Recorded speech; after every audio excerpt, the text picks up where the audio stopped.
Good evening, everybody. It's Tailgate Tuesday with the Idle Zone Syndicate. Matt Gnaw Authority on the board. Just talk to Matt. Matt and Jack. What's up? Not much. Not much. Not Storming much. here a little bit. It's Who? storming here a little bit, getting a little rain. We had a little thunder just a minute ago, just a little bit ago. We're in the forecast for about 4 o'clock in the morning tomorrow to sometime Thursday. Again.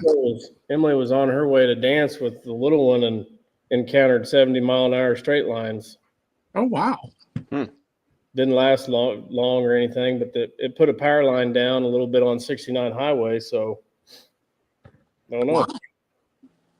Did she stick a little wind meter out the window? How did she know it was 70 mile an hour? There's some couple of friends of ours, they work for places that record the wind, I guess, and let her know that. Yeah. Inside info. She doesn't have she stuck a buzz bait out the window. She stuck Nice. the window on the blood flip. Good way to break them in. Yeah. It's a good way to break them off, too. You gotta train them right. You gotta get ready for fall somehow, and that's the only way I know how. Dude, so the weirdness continues with fall. I was just looking at the 6 o'clock weather forecast. So next week at this time, back up to almost 90 degrees all week. I don't know. We had a false fall. I'm not a fan of that. No. I like 60. Yeah. A hoodie and shorts. I am the hoodie and shorts guy. I like it too, but I know the 32 is not far behind it. True. That's true. Very much so agreed. What's that you say? What happened last weekend? KBN Youth had their first events of the 2025-26 season. They were at Melbourne Saturday and Sunday for the youth and the high school both. Had a great weekend fishing. Good times and good memories from all of that. You know, Were they able to figure out their boat situation that we were talking about last week? Yes. Had somebody step up, like, I want to say Thursday, I think it was, that I talked to Tate. I was checking in, and he had said they just got it figured out. So that was a cool deal. Great. It's kind of it's a good problem to have. As that youth and high school evolves, even the local kids are starting to do what they see the other kids do on the national scope, where this guy from over yonder is pairing up with this guy from over yonder. And, they're trying to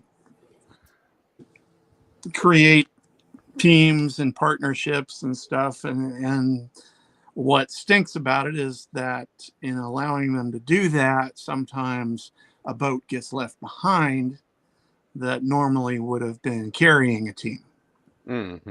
Because you got two boater kids pairing up together. So good problem to have. I think they got it handled for the rest of this fall. I mean, they have the next event is October 4th and 5th at Perry, and then they're off until spring. They've had half of their season until spring, so good deal. Perry fish good in October? You got me. I have never fished Perry. I had a 4-man event, or the old team series event there. Gosh, 2021. Yeah, that sounds about right. That was the Was that time we right? camped. Yeah, and Brad and I didn't end up getting to fish in that.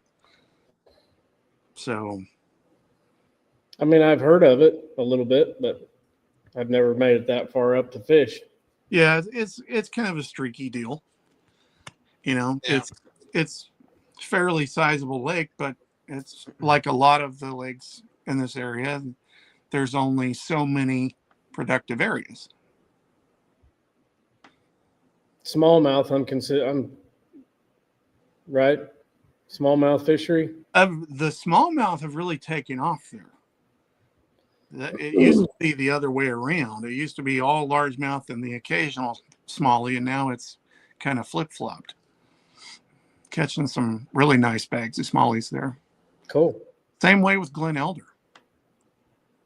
Glen Elder has tremendous smallmouth fishing.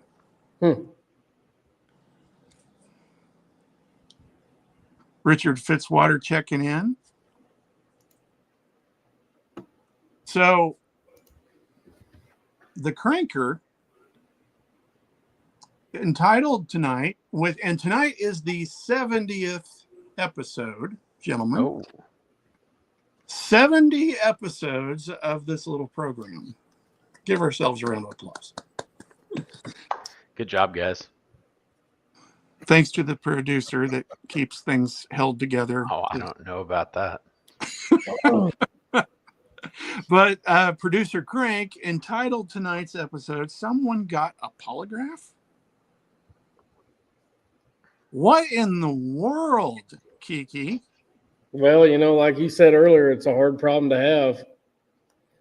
And I guess when you get a polygraph, whether it be maybe a geared towards polygraph, you know, maybe you did well, or maybe you caught a big bass, or even if it's a random, it's still a hard problem to have because you know you're kind of in the right spot. You've possibly got a check headed your direction. So, yeah, I got a polygraph over the weekend. It was an experience. It's, you know, everything that I've seen on you know, the Facebook about, or the YouTube channels about the different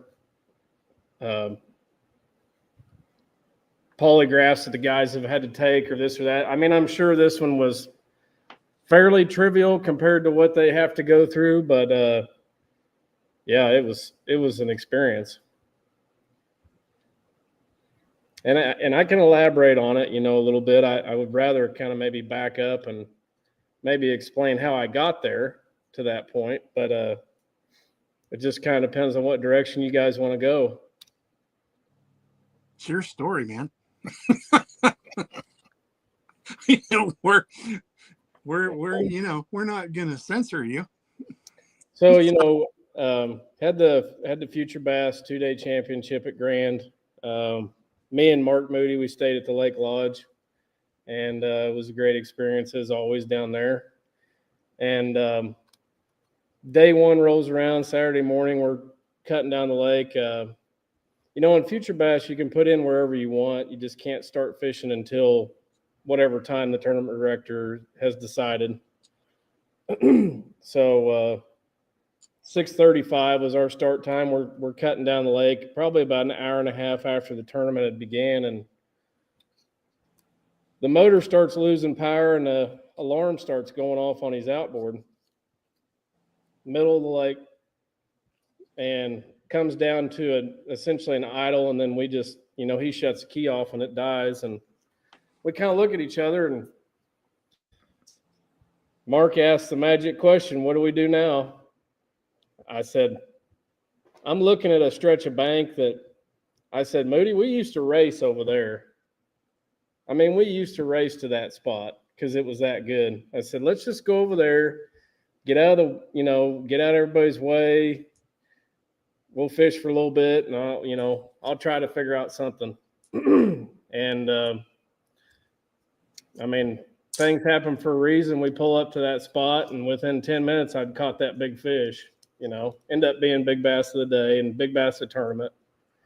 And then probably, 20, 30 minutes later, he catches a almost 4-pounder or just over it. 10 minutes after that, we catch another 3.5, and we literally turned a 7-pound limit into like 14 and some change in the matter of an hour, probably. Oh, nice. Yeah, I mean, you can call it whatever you want. You can call it luck, and I'm cool with it. It's not. There is definitely some luck in that, because I'm going to admit we were not headed to that stretch of bank right off the bat, and the reason why we fished it was because the motor had trouble. Whatever. We still caught the fish, so. But it just kind of puts the rubber stamp on things happen for a reason kind of deal, in my opinion. So, fast forward a little bit. I got a hold of a friend of mine that's better at Yamahas than I am. So shout out to Albers Marine, a guy named Donnie Fox. He's a good friend of mine. I worked with him for a number of years. And I just kind of quizzed him a little bit on what to do. And we talked some things over. And we ended up finishing out the day kind of in the general vicinity of, that area. And thought everything was fine, had 17 and some change for day one, and that was good enough for like the top 5. I think we were sitting in 4th or 5th after day one, and then day 2 rolls around, and we discussed, what we were going to do, and right off the bat, where we put in at, we get on pad, the old motor does the same thing again, so we flip a Yui and ended up it was using oil out of the onboard oil reservoir. The oil pump on those Yamahas, I guess, has a tendency to go bad, and it did. So periodically throughout the day on Sunday, I had to manually fill the oil tank on the onboard reservoirs to keep us going. So that was fun, pulling the cowling off every spot we stopped at. But well, you're good at it. Yeah. So and people say that greasy, oily hands aren't good for scent attractant. I still caught a few fish, so it is what it is. I think you could spray WD-40 on a 10-inch worm and still get a bite. But we kind of just kept it simple on Sunday and just kind of bared down and tried to get bit because we knew we had a shot at getting a check. They were going to pay 10 places, so we were just wanting to try not to fall, And long story short, we pulled over to a spot that I'd caught the big one at the day before, and we fished the entire stretch without a bite. And it's kind of shocking because nothing changed. So they just didn't reload, or I don't know. The shad were kind of in a little bit different mood. We also fished that spot maybe a little bit earlier than the day before, so that might have changed it a little bit. I don't know, but it's like we pulled down to another kind of sneaky rock pile, and I was throwing a big shaky head, and I throw these big the Yum head turners for a reason. It's because it's got a really good gap from the hook point to the spring where you screw the worm on. And the reason why I like them is because of that gap. You got a pretty big bite. Some other shaky heads, not so much, but this one I throw on 20-pound test, a 7.4 heavy action flipping stick, Magnum trick worm, and I've thrown it for years. And I cast over this rock pile, and I'm shaking it, and I get a bite, and I rear back set the hook, and I have him for about 3 or 4 rotations of reel, and it just pops loose, and I'm like, crap, because we needed a bite Sunday like that, and I was like, gosh, dang it. And it wasn't 5 minutes later, and Moody's reeling in a 4.5 pounder off the spot. So, thank goodness for him. And he bombs another cast out there, and he catches another good one. And then I pop a decent one off of it. And so, like within 15, 20 minutes, we had, 14-ish pounds on Sunday. And I think we ended up culling one more time later on in the afternoon. Looking back, I wished I'd have paid attention to the hook point, because after I missed that decent fish, I looked at the hook point and it was kind of bent over a little bit. And, you're fishing those big rocks down there. You got to pay close attention to your tackle, terminal tackle especially. And so I ended up finishing the day out. We had a 15, I think it was 15 something, and we fell one place. We ended up in 5th, but we got big bass at the tournament, which was cool. And then, we're sitting there waiting on the first place angler to finish their polygraph, which, I know there's a lot of people that have gotten money over the years taken out of their pockets from Warren and Pilchers, not to anybody's surprise. They had 20 pounds a day, and they blew the doors off everybody else. I mean, it's incredible what those guys have done in September and on Grand for years now. And the tournament director looks at me and says, "Hey, who got 5th place in Big Bass?" And he's looking right at me. I was like, "Yeah." He goes, "You're taking a polygraph." I go, "Okay, then." And Moody's like, "Oh, boy." And he kind of walks off or something. And I'm sitting there like, I've done one other polygraph before, and it was like a joke. I mean, and I was actually talking to a buddy of mine, Scott Tassie, standing right next to me, which he ended up him and his partner ended up in 4th place,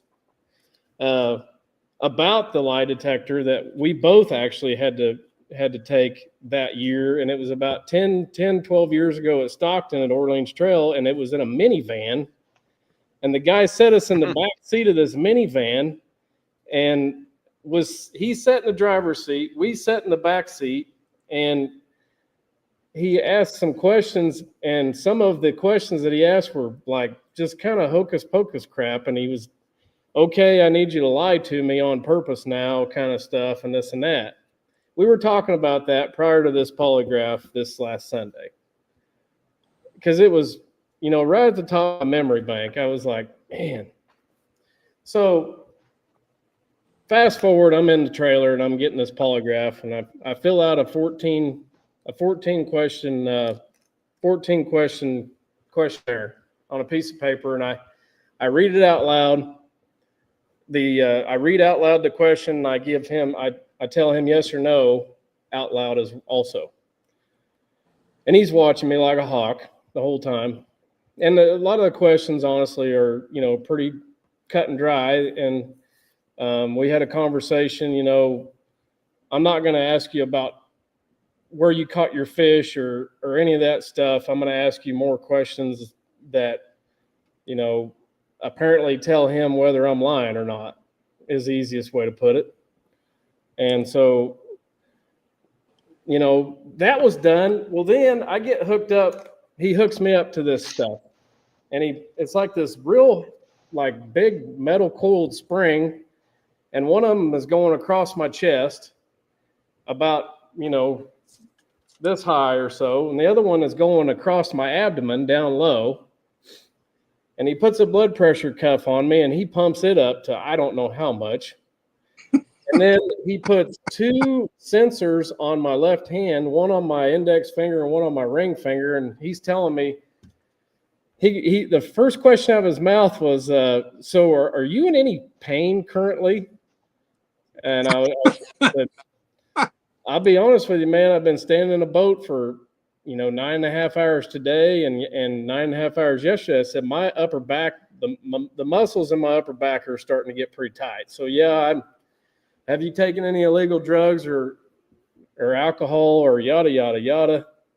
And we're going through that whole spiel, and he proceeds to ask me, "Have you ever lied to the tournament director this weekend? Have you ever lied on a polygraph test?" I said, "Yeah, I have lied on a polygraph test." Of course, it was just yes or no. We weren't allowed to say anything else. "Okay, are you currently lying on this polygraph test?" "No, I'm not." So we go through that question series, and man, it was pretty serious stuff. Lasted probably 25 or 30 minutes, and he says, "Well, we got something we need to talk about.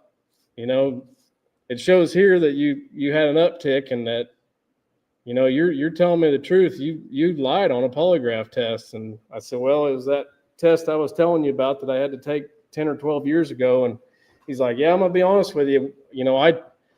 The guy that Joe had hired to do these, I guess he's an instructor for polygraphs at OU, I believe." And he's like, "You should have stopped the polygraph right then and there and told him that there's other ways for him to get the truth out of what he needs to ask, and he should have asked you a different round of questioning or something, because I can tell that is still on your conscience, apparently," which I thought was odd. But yeah, I walked out of the trailer and I'm like, Moody's over there pounding cigars, like nervous as a dog shitting a peach seed, and he's holding his arms up in the air. And honestly, I'm like, nope. I guess he gave the tournament director a thumbs up behind my back as I was walking off, because Joe's like, "Okay, well, let's get this, let's write these checks." But yeah, I told the guy, honestly, I said, "Man, I appreciate you guys doing polygraphs, especially in the the way that tournament is ran, where you start anywhere you want. They don't do live well checks, none of that kind of stuff." Hey, man, it takes some of the doubt out, honestly. It's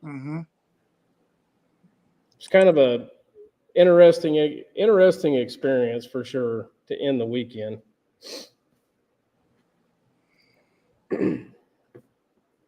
Wow. Brandon Ackerson is giving me some trouble because he was out there, and I think he was sweating just as much as I was when I walked out of the trailer. So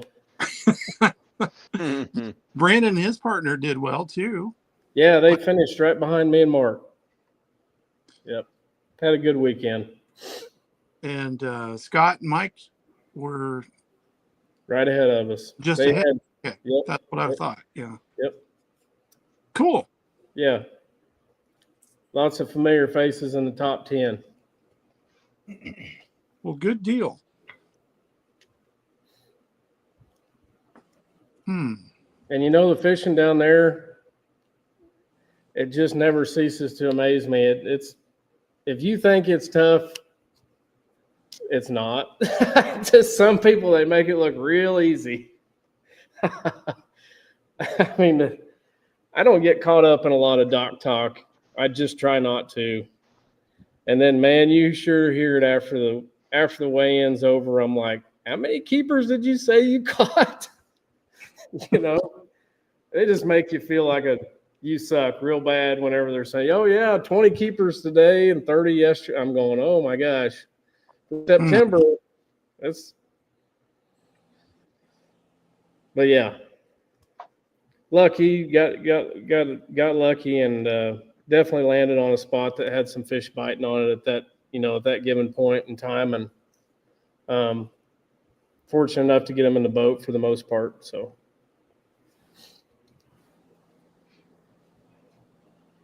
Awesome. That's a good story. I wish everybody had to go through a lie detector. All the crap I've been through with my ex-wife and courts and things over the last 3 decades, you would think that at some point I would have had to take one, and I've never experienced that. So yeah, I'd do it. Just so I could say I did it. I mean, as big of a mental case as I have been in the past and probably still am now, as I'm fixing to walk in that trailer and I'm sitting there going, I wonder if my high blood pressure is back. So that's I'm worried that my blood pressure is going to be through the roof, and then the guy's going to think, well, it's because he's nervous about taking this lie detector. Well, no. I could possibly have it back. I'm not for sure. And then, you're thinking about all that stuff before you take that step up into that trailer. And yeah, I guess maybe I should ask him what it was. I don't know. But I tried to be calm and cool, as collected as I possibly could,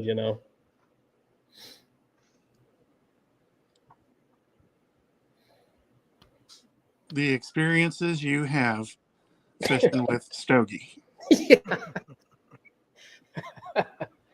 Well, did we get Stogie's boat running for tomorrow and Thursday? I think they got it diagnosed. I think they got a part on back order or hasn't came in yet, but I know he's fishing out of a friend of mine's Z21. Okay. So he is fishing tomorrow. I do know that. So John's got at least how many? You got at least 2 guests there right now, right? Got old Jim and Mark bunking together. Oh my. Team Nitro. Team Nitro. I feel sorry for Moody, and I don't normally ever say that. Sound like a Team Peterbilt semi next to him.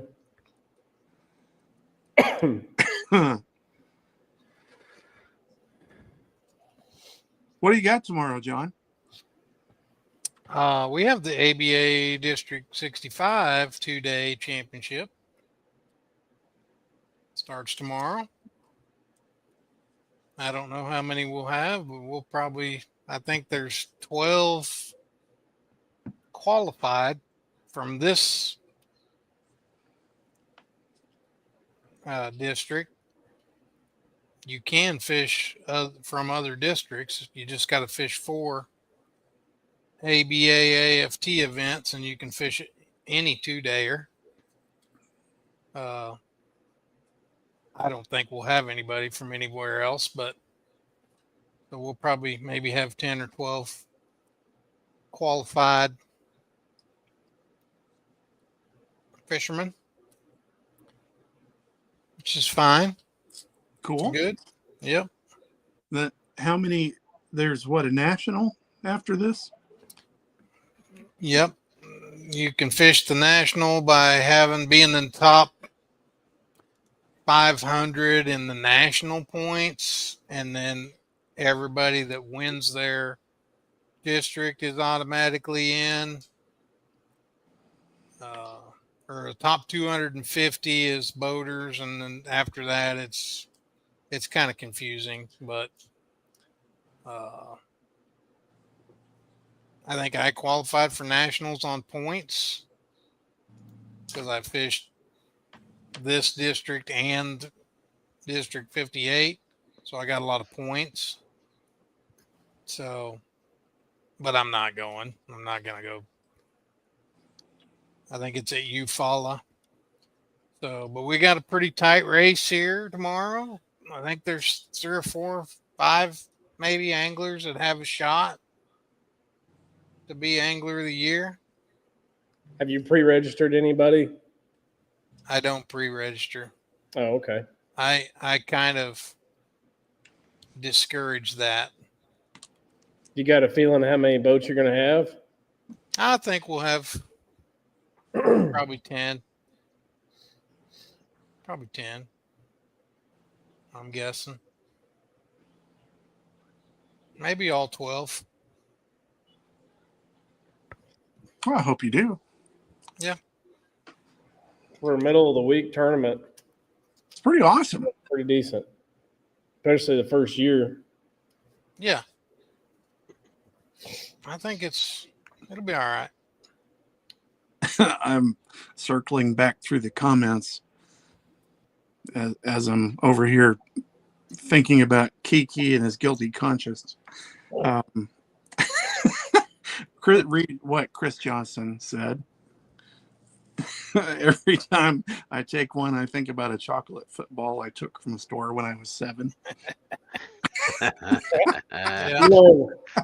And the problem is there are so many different versions, variations.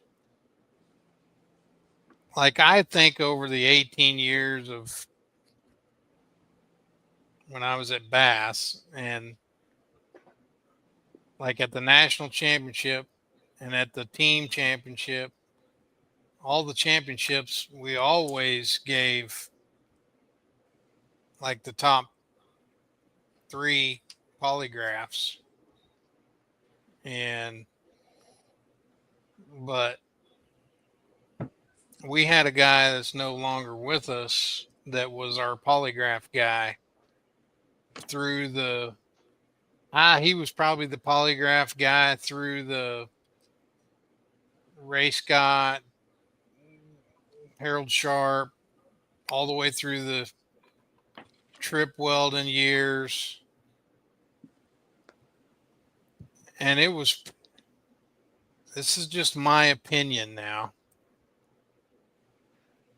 It was not what I would say a highly, I don't want to say it wasn't accurate, but when you talk about you did it in the back of a minivan,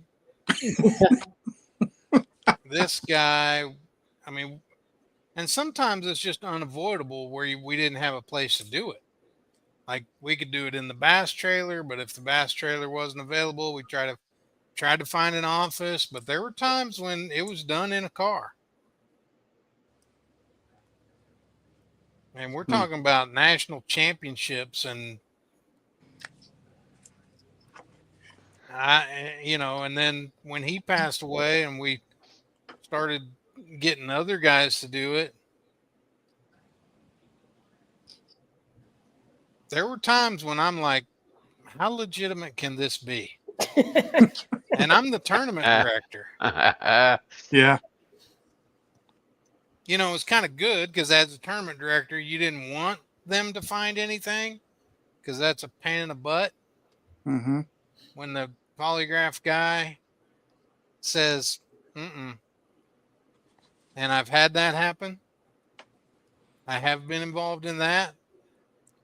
The very first year of the team championship, I won't mention any names, but you can look up. I'm sure you could find it if you wanted to. But that team that won the very first team championship failed. Both of them. Like we gave them an opportunity to let the other guy take it after the first guy failed, and they both failed. They had something on their conscience, didn't they? Yeah.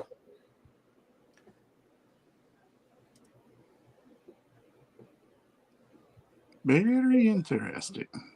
Hey, man, But then you get guys like, I mean, I've been told by polygraph examiners, like when we were interviewing a guy that wanted to be our polygraph examiner, he would tell you how he does it. And multiple guys, and I've heard this before, not in the fishing world, that a true polygraph takes hours,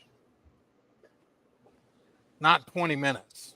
I heard that Sunday after I got out of that trailer. There were some other guys talking about it, and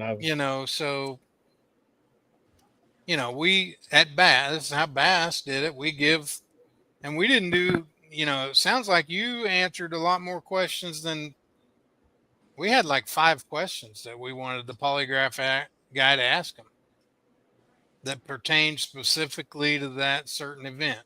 Yeah. And those were the questions that were asked. And if you passed those 5 questions, you passed. Now, I think they do it a little bit. I think it's a little bit more in depth now. At least it is, I think, on the elite level. I think they take a little longer,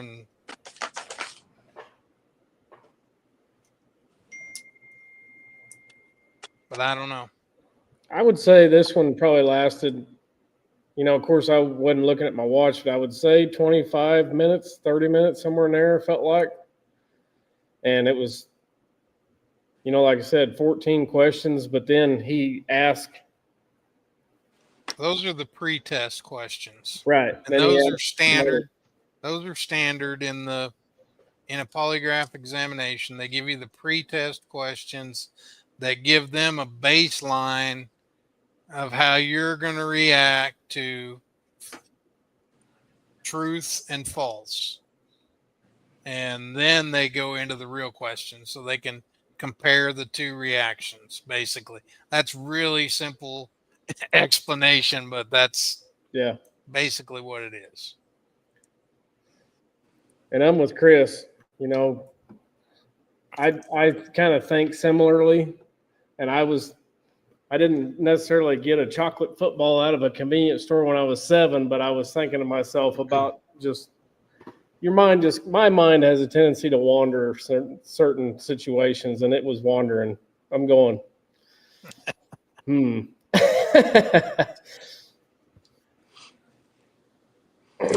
Yeah, I like Dominic's comment there. As a psychologist, he'd tear it apart in court.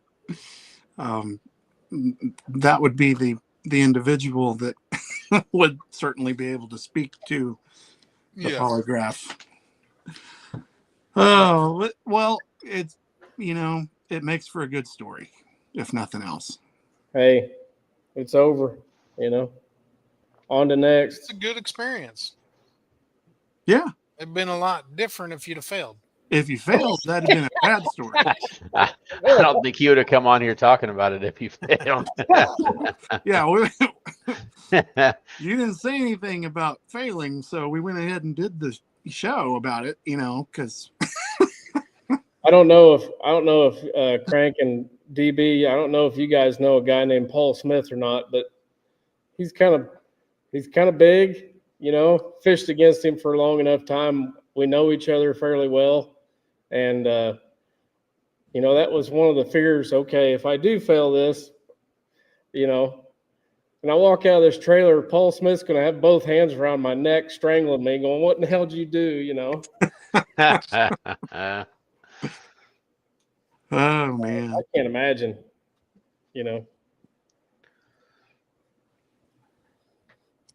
It's a sickening feeling. I mean, for everybody. I mean,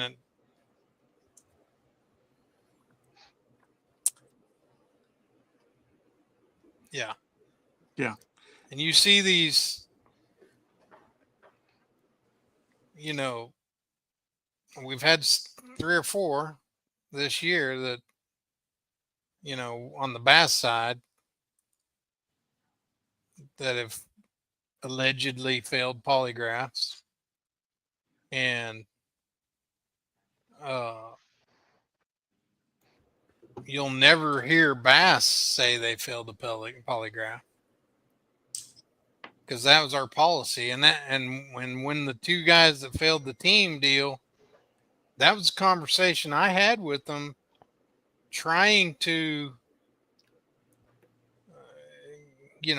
get them to be like trying to help them out by saying, this is what's going to happen. The press release is going to say, this team was disqualified for violation of rule, blah, blah, blah. No mention of polygraph. And invariably, the people that they never just go with that. Like, they are the ones that brought up the Bass is accusing us of failing a polygraph, and then it gets in social media and it becomes a shitstorm. And we tried to prevent that by saying, we're not telling people that. We're telling people you failed a rule, which happens in tournaments. Just let it go. It happens in tournaments. Now, it sucks that this is a big one, classic berth on the line and bracket. eligibility and all that. That's a big one. It's hard to let it go, but man, and that's what usually happens. And I mean, it happened this year. We don't know. Mm-hmm. Bass didn't say those people failed until after they brought it up True. on social media. And they probably still didn't. If we go back and look, if Bass ever confirmed that, they probably didn't. There's a couple of them that I don't remember seeing. Yeah. I mean, rules happen. People break rules and inadvertently break rules, and so I'm going to take this opportunity right now because we had it happen this weekend at the ABA at Big Hill and Bone Creek.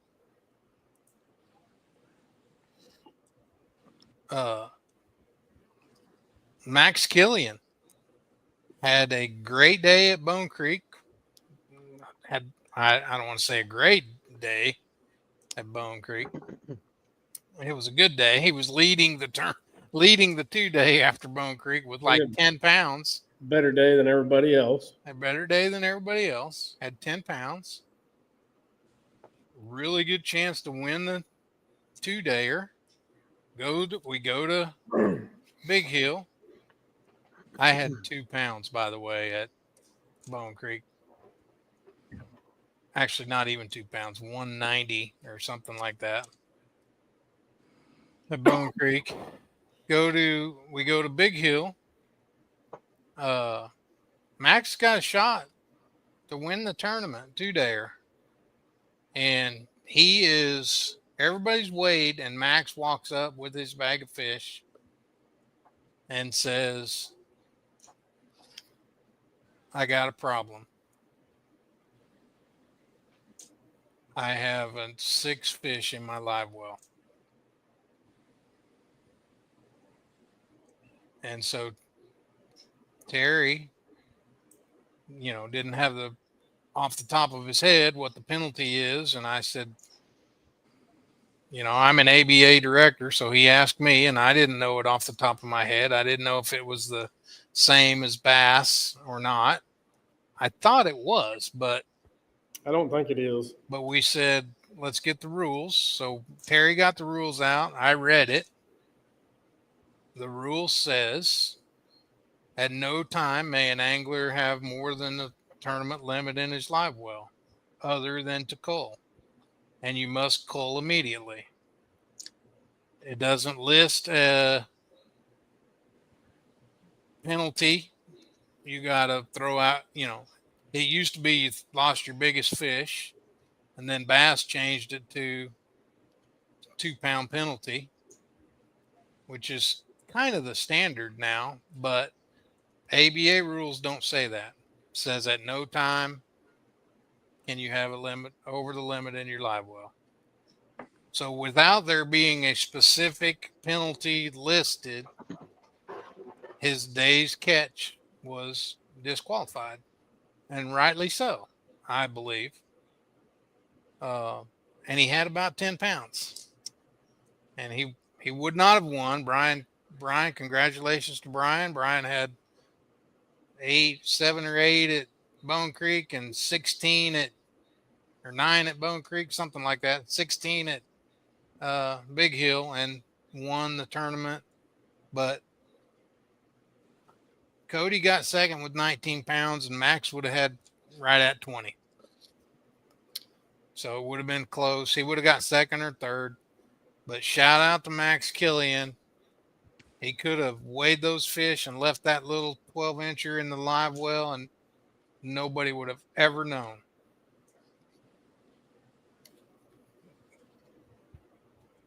Yeah. Shout out to Max. Yeah. Shout out to Max. That's cool. And he was disappointed, but he wasn't pissed. And he's like, that's what the rules say. And he's like, it is what it is. I've made a mistake before. Probably won't happen again. Mm-hmm. Felt bad for him, but that's a stand-up dude. Kudos for the honesty on that. Yep. Yeah, absolutely. Back up to Dominic. John, what happens if a fisherman gets arrested? And I'm not sure what he means there. Arrested. Dom, are you talking like outside of like an event? outside Like a of the event, domestic, or- like domestic abuse or something like that. Felony, whatever. There are rules in place that say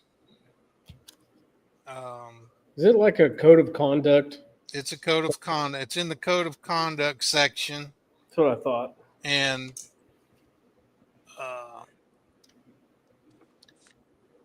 they could be suspended. They could be banned. They could be. It's taken into advisement. You know, over the years we had guys that were, you know, in the rules it says you can't have a felony. I don't know right off the top of my head, but we've had guys that when they were 19 years old did some bad stuff, and 15 years later have paid their, you know, done their time, paid their fines, straightened their lives out, won a fish. And we've had guys that have brought that to our attention when they were, because they see it in the rules and they're like, hey, this happened 15 years ago. You know, that type of guy usually gets a no problem, you know, come on, fish with us. You know, you changed your life. We've had guys that somebody else brings it up, you know, hey, I went to high school with this kid, this guy. We don't like each other. I'm going to tell you, he had this happen years ago and he can't fish, you know, and we had to balance all, you know, make a decision on that. We've had stuff like that happen in the current times where we did suspend people or ban them for a year or two or life. And you get a little folder, you get a little file. There's a file of people at Bass that can't fish or red flagged when you go to register and it pops up. So yes, they can get suspended, banned. Yes, that can happen. I don't know if that answered your question, Dominic. Did I do something wrong? I didn't get arrested.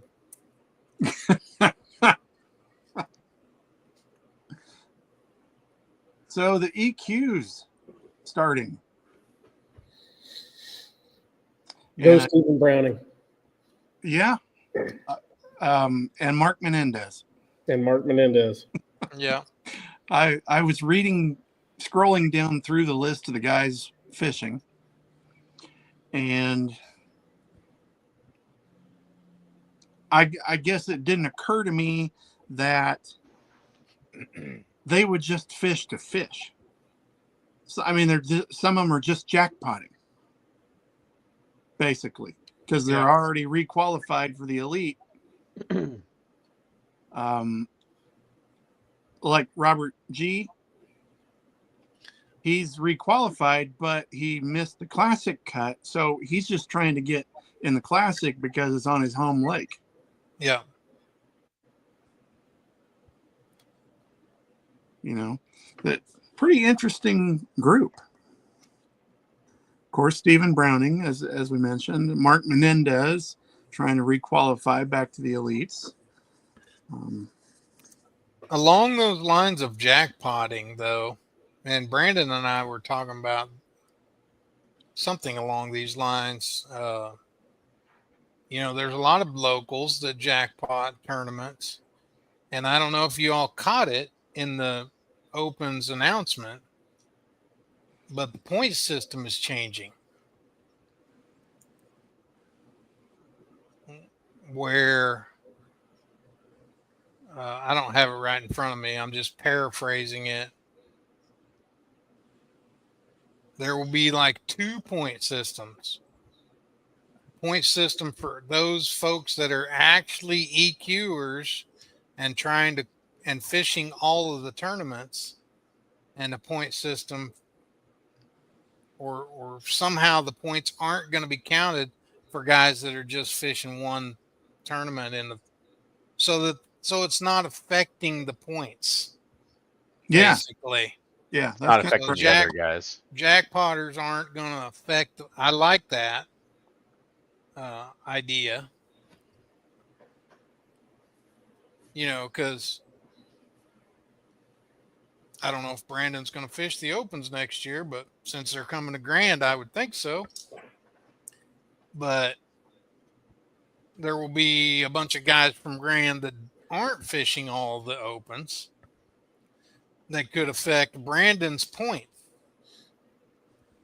I hope he fishes the Opens next year, and I hope it's a 6-month off limits.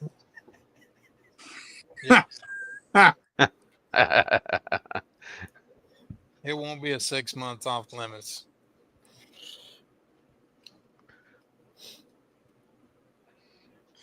Oh my! I hope him and Toby both fish them. But it will be. I think it is. I mean, Brandon knows this better than I was going to say 30 days or 28. So it's in April. So we got like all of March, the end of March, beginning of April, without any of those guys that are fishing. Should be a good couple of months in the spring.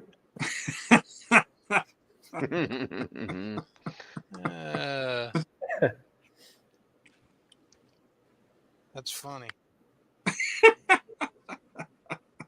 That is funny.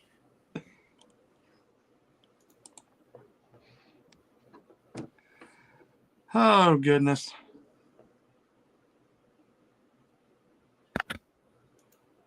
It's kind of a chill evening.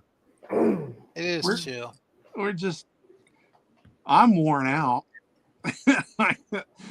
Kiki was in meetings all day. Cranker he's trying to stay awake. One thing you will notice, guys, and we'd like to join you to join us in our movement. We are all channeling our inner Pat Schlopper. It's No Shave November. Kinda. September. I'm on the Stop shaving. No shave forever train. Wow. I'll probably shave tonight as soon as I'm done with this. I just trim mine down to keep it look nice. I can't let mine get much longer than this because then it gets itchy. I just can't do it. Mine just doesn't look good. I mean, yours guys all look decent. Mine, it's terrible. Well, John, I'm a pretty man. John, all this kind of reminds me of one of my favorite things my dad used to say once in a while when I was moved out of the house and I'd come back. One of the first things he'd always say if I had a little scruff or something was, "Did you forget to pay the electric bill?" Mm-hmm.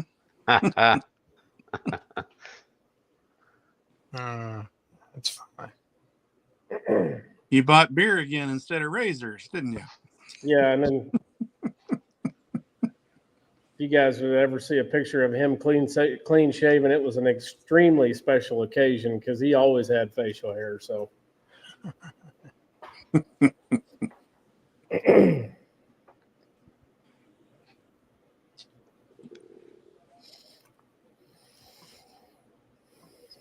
What else is going on? Anything? I don't want to talk about anything going on in the real world. Yeah, I mean, the Chiefs are 0-2. You want to rub that in? Well, Denver lost the game the other night, so yeah, that was horrible. Yeah. If anybody wants to come watch me play in Wichita on Saturday, Oh yeah, and I I got have to a work. show Saturday in Wichita at the Red Brick Room. I'm not sure the address. Don't ask me. How you gonna get there? What do you mean?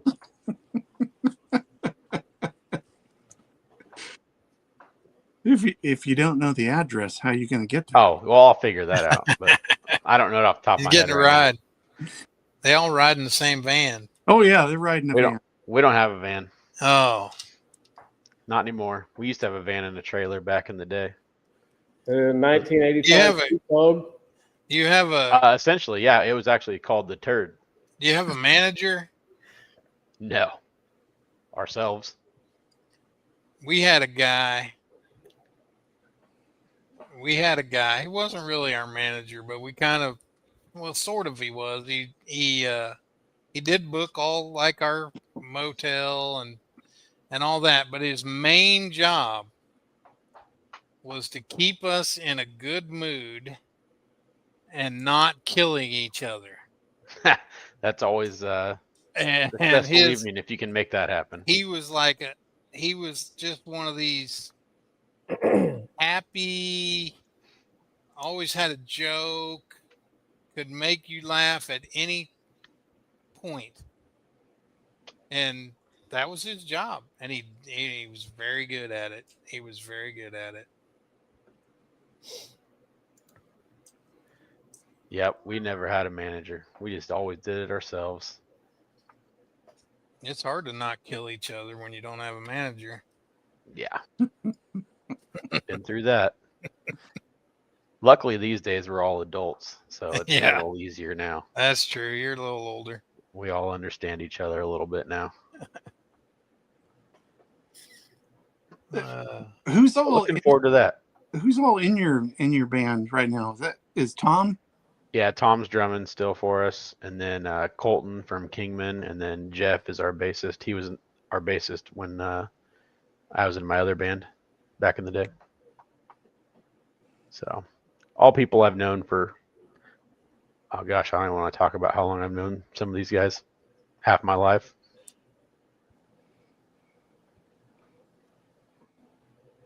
Makes me feel old. Dude, that makes me feel old. I was playing shows as an 18-year-old in bars, and I had to sit in the back with X's on my hands and big black Sharpie. I have to go to work the next day and have big old X's on my hands. Everybody's like, "You go to the club last night?" Nope. Played a show. Had to sit in the back on a chair, so I can't go out in the bar area. That's funny.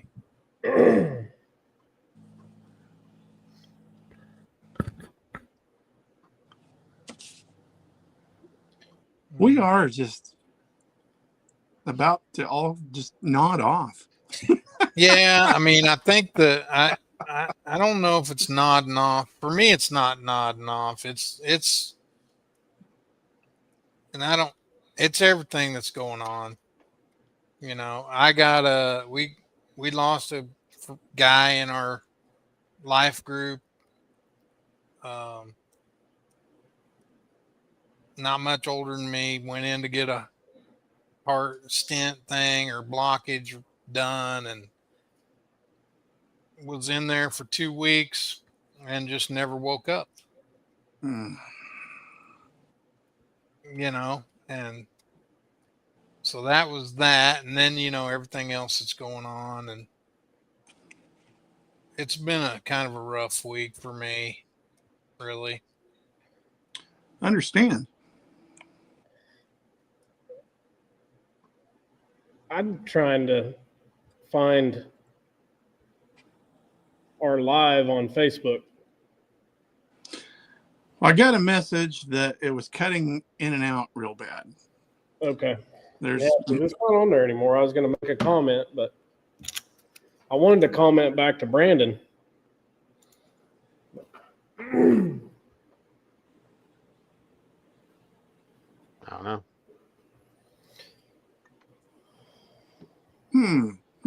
Must be that that Far East internet or something. Hmm. Oh, well, it's still live on YouTube, but Yeah, I just commented on YouTube. more crap to deal with. Yep.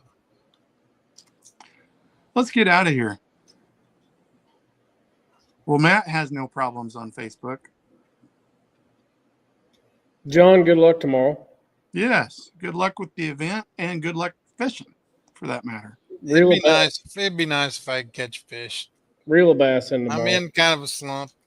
Went from highest of highs to lowest of lows. Just cast. The only guy I beat this weekend was the guy that skipped Saturday. I I didn't even beat Max.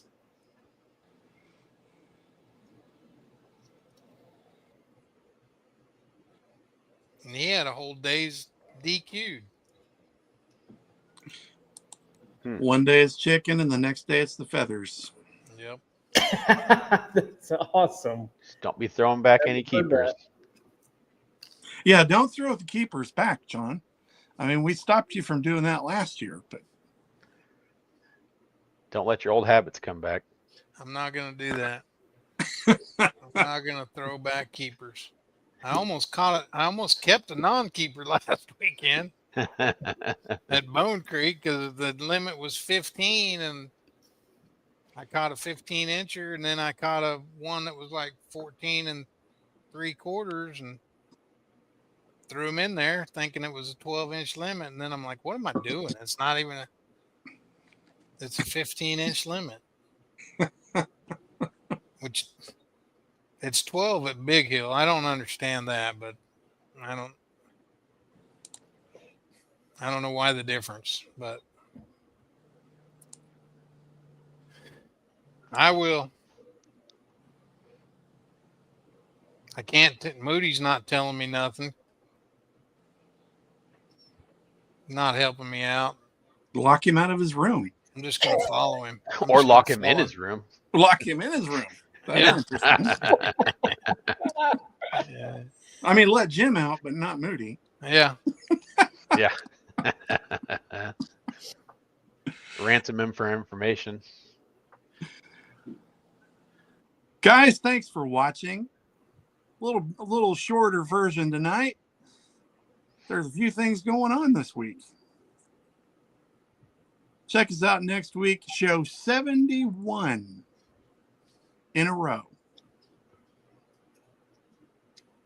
Maybe we'll have a guest. Maybe we will.